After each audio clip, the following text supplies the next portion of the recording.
Macam Cik nak bangun ke, nak buat kerja ke, nak naik motor ke, nak pergi ke mana-mana tu, alhamdulillah lah.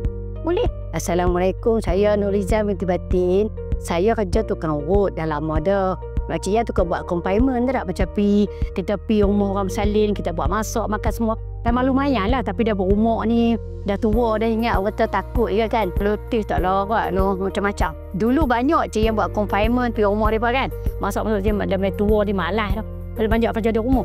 Cik suka tangan-tangan buka-buka bunga. Sampai sakit dia terganggu lah saya tengok buka bunga kita. Kita rasa geram tengok tu. Kita benar kalau kita dah buat, tak boleh pergi berkebun lah. Sebab dia tak larat, letih, sakit, urat semua. Dia ada masalah. Kalau buat confinement, macam yang kena PKL 2 seminggu. Kita letih, kita nak bangun, kita ada perancangan. Pukul 4 pagi kita nak buat apa. Pukul 10, 9 nak pergi ngurut.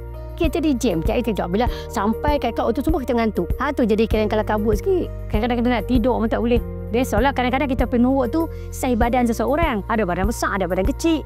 Jangan kita tengok badan tu orang tu besar, kita kata susah. Sebenarnya orang badan besar senang, orang badan kurus yang susah. Macam walaupun Cik Yan tukang urut, kadang-kadang Cik Yan pun tak boleh juga. Kena cari umpat untuk lawat lagi dalam juga. Mendai buca dalam, lawat dari dalam. Tak cukup dengan mengurut lah.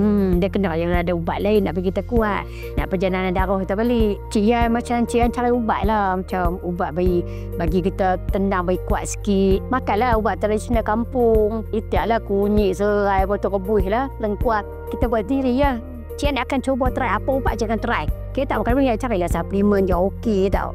Yang bagi kita alhamdulillah lah, sihat lah. Dia bagi dia segar badan, kita bangun pagi dia tak lengur-lengur, dia cergah lah macam tu lah. Lepas tu Cik Yan tengok ni dalam Facebook, try lah sebab kita nak kerja. Sebab orang akan tengok kita. Kalau kita tukang urut pun tak larat, siapa nak urut? Sekarang ni alhamdulillah lah, ya Allah, dengan izin Allah. Macam Cik Yan nak bangun ke, nak buat kerja ke, nak naik motor ke, nak pergi ke mana-mana tu, alhamdulillah lah.